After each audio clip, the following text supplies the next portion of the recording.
Salut, c'est Cindy, contente de vous retrouver pour une nouvelle vidéo. Alors aujourd'hui, c'est un bilan lecture. Je vous parle de 3 romans et 2 bandes dessinées que j'ai lues dans le cadre du défi L'été en série organisé par Totalie Brune. Et je vous parle également d'un autre livre qui a absolument aucun rapport avec aucun challenge, mais que j'avais envie de lire au moment où je l'ai lu. Donc, un total de 6 livres à vous parler aujourd'hui. Donc, commençons tout de suite par le premier tome de la trilogie du campus écrit par David Lodge. J'ai donc lu Changement de décor, publié chez Rivage Poche. Alors ici, l'histoire, on est avec 2 profs qui vont échanger leur rôle pendant 6 mois. Donc, c'est vraiment un échange qui est organisé entre les 2 universités où ces 2 profs travaillent, Maurice et Philippe. Et là, ce qu'il faut savoir, c'est que ces 2 profs-là sont totalement différents. On a Maurice qui, lui, travaille dans une grande université de la Californie. Il est très réputé, il a plusieurs publications à son actif qui ont connu un grand succès.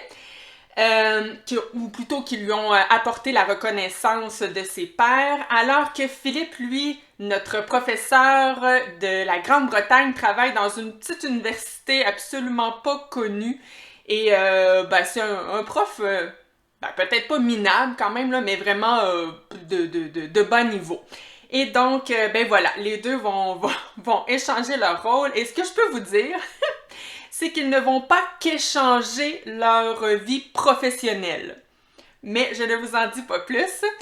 Alors, moi, c'est un livre que j'ai bien aimé. Donc, vous vous en douterez peut-être avec le résumé que je viens de vous faire. C'est un livre dans lequel il y a un bon ton humoristique. C'est pas un livre qui va vous faire éclater de rire du début à la fin, mais sourire certainement. Il y a quand même plusieurs passages plutôt cocasses. Et donc j'ai bien aimé ce livre que j'ai trouvé original, rafraîchissant. Et quand je dis original, ben oui, original pour l'histoire, mais original aussi dans sa manière d'être raconté, parce que le livre est divisé en 5 ou en 6 chapitres, et je vous dirais que le style de narration va changer pendant le livre, c'est-à-dire que dans les 2 premiers chapitres, je vous dirais que c'est écrit de manière normale. J'ai comme pas d'autres mots Ouais, il n'y a pas d'autres mots qui me viennent en tête. Mais bref, les 2 premiers chapitres, on va un peu nous raconter le contexte, donc pourquoi ces 2 universités-là ont décidé de faire des échanges de profs à chaque année. On va un peu nous présenter aussi nos 2 profs, d'où ils viennent, est-ce qu'ils ont une famille, donc en fait, oui, je vous le dis, ils ont une famille, ils ont une femme qui vont d'ailleurs laisser... leur femme ne va pas les accompagner dans leur périple pendant 6 mois. Et donc voilà, les 2 premiers chapitres, c'est plutôt normal, pardonnez le mot très ordinaire, alors qu'ensuite, le 3e chapitre, on est dans un style épistolaire, c'est-à-dire qu'on va lire les échanges de lettres entre nos profs et leurs femmes qui les attendent dans leur pays d'origine.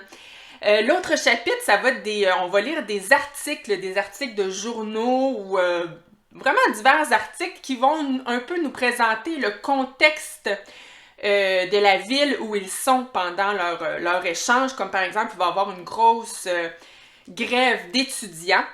Et donc là, on va un peu apprendre tout ça à travers les articles. Et le dernier chapitre, c'est écrit comme un scénario de film. Donc on a vraiment le nom du personnage, les dialogues, puis entre chaque dialogue, ça nous décrit un peu les lieux où l'action se déroule, vraiment comme si on lit un scénario de film. Donc voilà, j'ai trouvé ça très original. Même si, bon, je vais être honnête avec vous, c'est mon petit côté classique, mais mes chapitres préférés, c'était ceux qui étaient écrits normal. Mais j'ai quand même aimé les autres chapitres et c'est clair que je vais lire le prochain tome de cette trilogie. Ça devrait suivre d'ailleurs assez prochainement dans un prochain bilan lecture. Mais si je pique votre curiosité avec ce livre, vraiment, je vous invite à le découvrir. Le prochain livre que j'ai lu fait partie de la série de livres Quincy et Rainey. de Lisa Gardner. Donc moi j'ai lu Derniers adieux. Si je me trompe pas, c'est le tome 6 de cette série où on retrouve Quincy. Honnêtement, j'ai pas lu en fait, j'ai lu le tome 1, mais j'ai pas lu les 2, 3, 4, 5 et ça ne m'a pas du tout gêné dans ma lecture. Donc, si jamais vous avez envie de lire ce livre-là et que vous n'avez pas lu les tomes précédents, il n'y aura aucun problème, je vous le dis. Donc, moi, j'ai l'édition France Loisirs et dans ce livre, en fait, l'intrigue démarre alors qu'une jeune femme va aller rencontrer Kimberly Quincy, justement, notre enquêtrice principale dans ce livre. En fait, elle demande à la voir, elle, précisément. Elle ne veut pas voir aucun autre policier. Et elle va dire à Kimberly qu'elle est inquiète, en fait, pour une de ses amies qui est également prostituée, parce que, je vous l'ai tout dit, mais la femme qui vient la rencontrer, c'est une prostituée. Et elle est d'autant plus inquiète que la dernière fois qu'elle l'a vue, elle partait avec un client qui est très particulier et qui fait peur, en fait, aux prostituées. Et ce client-là en question, comment on l'appelle, donc? Oh, je m'en souviens plus. Bon, pas grave. Moi et les noms, ça n'a pas de bon sens. Et c'est à partir de là, je vous dirais que l'intrigue démarre. Et je dis bien l'intrigue parce que l'enquête va pas nécessairement commencer à ce moment-là, parce que cette jeune femme qui vient rencontrer Kimberly, disons que les policiers ont des doutes quant à elle. Elle est plutôt, comment dire, elle n'a pas l'air à 100% fiable. On a des doutes sur les allégations qu'elle divulgue. Je cherche donc bien mes mots, ça n'a pas de bon sens. Et je vais m'arrêter là de toute façon parce que, évidemment, que suite à ça, il va y avoir plein d'autres éléments qui vont arriver et je ne vous les dis surtout pas pour ne pas vous priver de votre plaisir parce que c'est absolument un livre que je vous recommande. Je l'ai tellement aimé. Alors bien sûr, c'est pas si vous me dites Cindy, moi je cherche un livre à l'écriture poétique avec une histoire originale. Non, c'est pas ce genre de livre que je vous recommanderais. Mais si vous avez envie de lire un bon thriller, tu sais, un page-turner, j'aime ça, cette expression-là, un thriller addictif, ce livre-là est pour vous. En tout cas, moi, ça a été le cas pour moi. Évidemment, il y a peut-être un bon 100 pages au début où on nous présente l'enquêtrice, où elle en est dans sa vie. On va même un peu nous parler de l'enquête qui va précéder l'enquête principale de ce livre. Donc oui, un petit 100 pages de blabla. Mais un coup que l'action démarre, oh my god, ça nous tient jusqu'à la toute fin. Et c'est-tu le fun dévorer un livre? Hein? Avouez, c'est le fun parfois lire des livres lents qu'on va déguster, qui demandent une certaine concentration, un certain investissement, mais c'est aussi le fun parfois de lire des livres pour carrément les dévorer. Et vraiment, ce livre-là, en tout cas pour moi, c'était carrément ça. Les 150 dernières pages, ben là, j'étonnerai peut-être pas tout le monde, là, mais moi, ça m'a moi-même étonnée. J'ai lu les 150 dernières pages un mardi soir parce que j'étais pas capable de le lâcher. Et ce pourquoi ça m'étonne, c'est qu'habituellement, moi, les soirs de semaine, si je lis 50 pages, je suis très contente. Alors là, 150 pages un mardi soir, j'en revenais pas moi-même. Mais c'est vous dire comment ce livre-là m'a captivée. Et ce qu'il y a de vraiment cool avec ce livre, c'est, oui, il y a l'enquête Oui, il y a l'enquête, donc les chapitres où on est avec Kimberly et son équipe, mais on a aussi des chapitres où on est avec des personnages plutôt mystérieux. Donc, 2 personnages avec une vieille dame et d'autres chapitres où on est avec... on a l'impression que c'est peut-être le méchant de l'histoire, mais vraiment, on n'est pas sûr. Tu sais, c'est très mystérieux et non seulement on n'est pas certain de ce qu'ils représentent, ces personnages-là, dans l'histoire, même si on se doute bien qu'ils ont un lien avec l'enquête, mais on ne sait pas aussi où on se retrouve dans le temps. Donc, est-ce qu'on est au présent, au même moment que l'enquête se déroule, ou on est plutôt dans le passé? Tu sais, il y a vraiment de beaux mystères qui font en sorte, en fait, que ce livre est si intriguant. Dernière chose, j'ai versé une larme à la fin de ce livre. Ben, à la fin, oui, il y a un passage là, vers la fin qui m'a qui m'a fait verser des larmes. Et quelqu'un m'aurait dit tu vas pleurer avec un livre de Lisa Gardner. Honnêtement, je l'aurais pas cru. Parce que j'ai quand même lu d'autres livres de Lisa Gardner, puis c'est pas le genre de livre où on pleure habituellement, mais c'est vous dire comment ce livre-là, vraiment, là, je suis rentrée là-dedans à fond, comme on dit.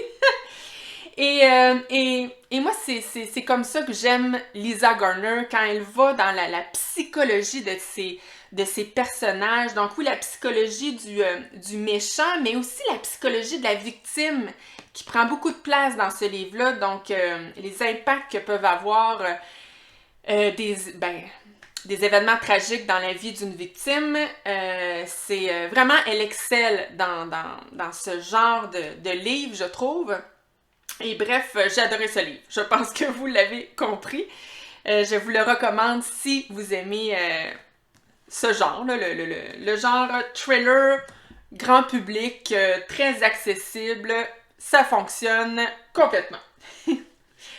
Maintenant, le prochain livre que j'ai lu, ben cette fois-ci, c'est le premier tome de la tétralogie de Michel Folco. J'ai lu Dieu et nous seuls pouvons, publié, c'est où ça? Ah, aux éditions Point. Alors, dans ce livre, oh, c'est particulier là aussi, j'ai quand même, j'avais des trucs originaux dans mes livres des dernières semaines. Alors ici, le livre est divisé en deux parties. Donc la première partie, on va nous raconter toute la vie de Justinien, donc de sa naissance jusqu'à sa vie adulte. Et ce qu'il y a de particulier avec Justinien, c'est que c'est le premier de la lignée, si je me souviens bien, ils sont 8 générations. Oui, 8 générations d'exécuteurs. Parce que oui, Justinien va devenir exécuteur. En fait, ben c'est lui qui va... oui, c'est vrai, j'ai oublié de vous dire, la première partie du livre, on est dans les années 1640, là, si je me trompe. 1683, pardon. Et donc, quand les criminels vont être condamnés à mourir, donc la peine capitale, ben ça prend évidemment un homme pour les exécuter. Et dans ce temps-là, c'était toute une cérémonie. Hein? Toute la population se rendait à l'exécution et tout le monde était très heureux de voir ça. C'est très macabre, mais il reste que oui, c'est vraiment comme ça que ça se passait. Et donc, on va nous raconter comment Justinien est devenu exécuteur. Et voilà, c'est très particulier comme histoire et il faut savoir que ce n'était pas son désir de devenir exécuteur, mais là, je vous dirai pas comment finalement il est devenu à faire ce métier parce qu'on va le découvrir à travers son histoire. Et dans la deuxième partie du livre, on va se retrouver en 1900. Et là, on est rendu justement à la 8e génération. Ils ont tous été exécuteurs dans cette famille. Et là, on va être avec, mon Dieu, j'ai oublié, Hippolyte, si je me souviens bien de son nom. Et son petit-fils Saturnin. Et on va aussi avoir Léon, qui est le fils d'Hippolyte. Voyons, c'est parce que j'ai peur de me tromper, c'est-tu bien Hippolyte? Oui, Hippolyte! Ah, je me suis pas trompée, bravo! Et son fils Léon, lui, a très honte de sa famille. Il ne veut absolument pas. D'ailleurs, il devient boulanger et il veut renier sa famille. Il veut changer de nom de famille. Il a vraiment honte et c'est pour ça que ça va comme sauter d'une génération. C'est plutôt le petit Saturnin qui va vouloir devenir exécuteur. Et donc, voilà, on va nous raconter encore une fois la vie de cette famille. Oh my god, c'était vraiment bon ce livre. Franchement, là aussi, ça m'a sorti... là aussi, j'ai trouvé ça rafraîchissant parce que il me semble que j'ai rien lu dans ma vie qui ressemble à ce livre. Et j'ai beaucoup aimé l'humour noir de ce livre parce que, évidemment, il y a des scènes macabres. Là, quand on nous raconte les exécutions, il y a quand même certains détails... pas beau à lire, mais en même temps, c'est entremêlé de petits faits cocasses Et donc, on lit ça, puis on a envie de rire, puis en même temps, on est dégoûté par ce qui se passe. C'est vraiment, comme je vous dis, de l'humour noir.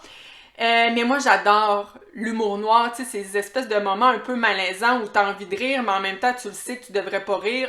Moi, j'adore ça. Et bref, si vous aimez justement les romans historiques, si vous aimez l'humour noir, je vous recommande tellement ce livre, c'est super bien écrit. Et ma petite recommandation, c'est, n'ayez pas peur, en fait, des 40 premières pages, parce que moi, j'ai eu peur, personnellement. Parce qu'au début, mon Dieu, dans les 40 premières pages, on se promène entre plusieurs personnages et j'avais peur de m'y perdre, j'avais peur de jamais m'y retrouver. Mais finalement, à peu près à la page 40-50, à partir de là, on va être vraiment à 100% avec Justinien et finalement, ce n'est pas du tout mêlant, il n'y a pas de problème là-dessus. Mais c'est quand même, oui, un livre qui demande une certaine concentration parce que c'est écrit, ça a été écrit ça fait peut-être à peu près 30 ans, si je me souviens bien, le 1990 environ.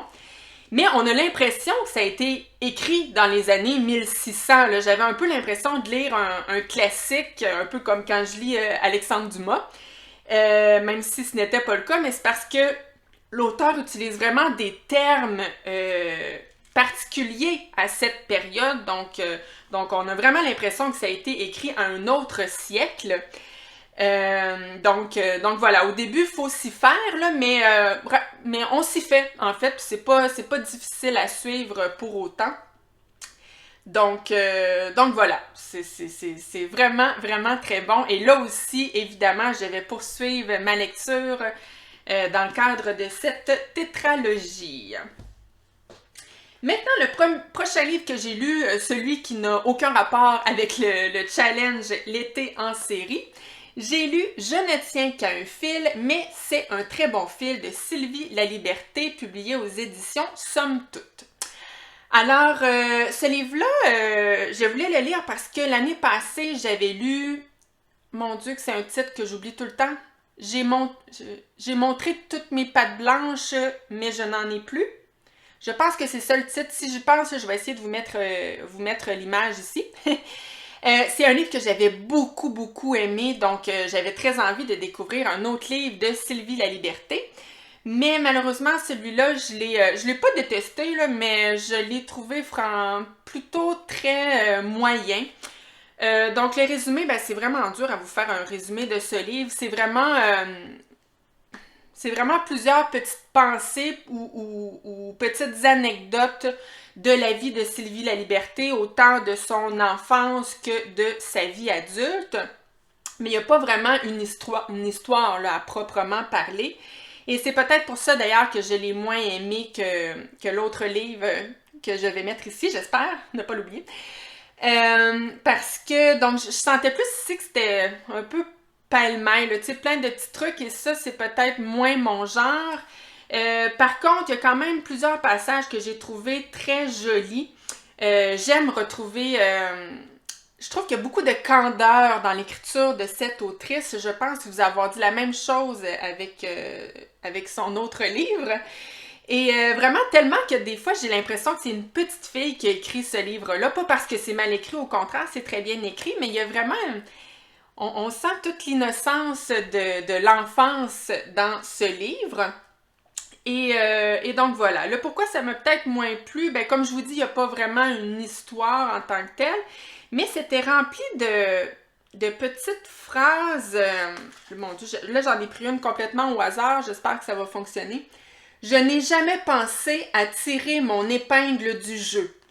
Je la vois, elle y est encore. Donc ça, pour moi, là, c'est vraiment personnel ce que je vous dis là, mais c'est un peu des phrases vides. C'est-à-dire que ça résonne pas du tout en moi, ça vient pas me... C'est pour ça que je vous en parle, parce que je sais qu'il y en a certains qui vont trouver ça très beau, mais moi, vraiment, moi, c'est ça, ça ne résonne pas du tout en moi. Par contre, il y a certains petits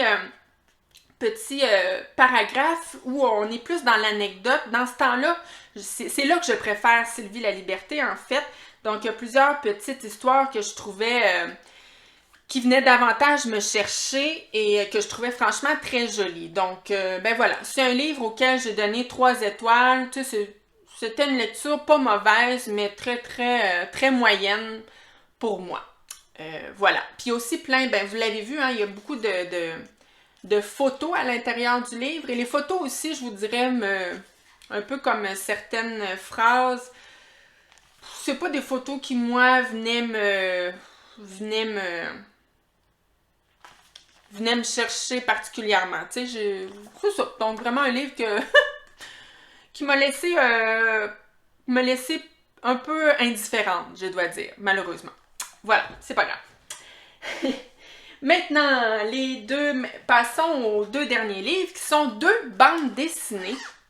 Donc, j'ai lu en fait, ça fait partie de la série Les grandes batailles navales, publiées aux éditions Glénat.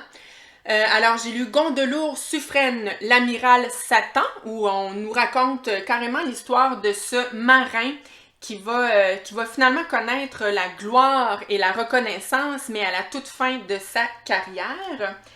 Et j'ai lu aussi Graveline, l'invincible armada, où on nous raconte, en fait, est-ce qu'on dit bien le roi, là? Il n'est pas écrit, mais il me semble que c'est ça, le roi Philippe II, d'Espagne qui va envoyer ses troupes dans une bataille navale justement contre l'Angleterre. Donc à ce moment-là, c'est Élisabeth Ier qui règne en Angleterre. Et donc on va nous raconter justement cette bataille navale qui va avoir lieu. Alors, c'est des livres très intéressants, c'est des livres de très grande qualité, ça n'a pas été fait par n'importe qui, hein? Jean-Yves Delitte, c'est vrai, je ne vous ai pas dit les auteurs, donc Jean-Yves Delitte, et parfois on a aussi les dessins faits par Denis Béchu, Giuseppe Baigara et Nico Tamburo, mais Jean-Yves Delitte, c'est le peintre officiel de la marine quand même. Donc, le monsieur, je pense qu'il connaît son affaire. Et vraiment, les dessins, là, il y a du détail là-dedans, mon ami. Là, c'est très impressionnant. J'essaie de vous en trouver une où on voit le bateau, là. Donc, vraiment, c'est très impressionnant, tous les détails de ces bandes dessinées. Maintenant, c'est vraiment des livres, justement, très intéressant, mais est-ce que j'ai trouvé ça divertissant? Pas tellement. Mais en fait, surtout le problème, puis là, encore une fois, c'est personnel, c'est que, mon Dieu, c'est des bandes dessinées que je vais recommander aux très avancés en histoire, mais aux nuls comme moi en histoire. Je pense que ce n'est pas pour nous. Dans ce sens où tout le long que je lisais cette bande dessinée-là, je me disais tout le temps, mon Dieu, Cindy, mais qu'est-ce que tu fais à lire quelque chose d'aussi pointu dans l'histoire, tu sais? Alors que je ne connais même pas le contexte historique, tu sais, je connais pas tant, moi, le roi Philippe, je connais pas, ben oui, je les connais de nom, là, Élisabeth Ier et tout, mais je connais pas vraiment leur histoire, je connais pas tout le contexte historique. Et là, moi, je suis là, puis je lis une bataille navale une bataille navale qui avait lieu dans ces temps-là. Donc oui, c'est intéressant, mais clairement que je devrais lire. Avant ça, il faudrait que je lis des livres sur le contexte historique avant de m'en aller aussi pointu. Donc voilà, c'était pas vraiment pour moi, mais clairement que ça va faire le bonheur de ceux qui raffolent d'histoire, j'en suis certaine.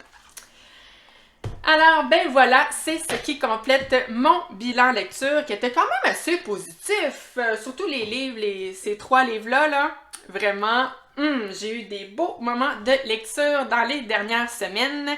J'espère que ça vous a plu. Moi, je devrais vous retrouver sûrement dans 2 semaines avec un autre bilan lecture.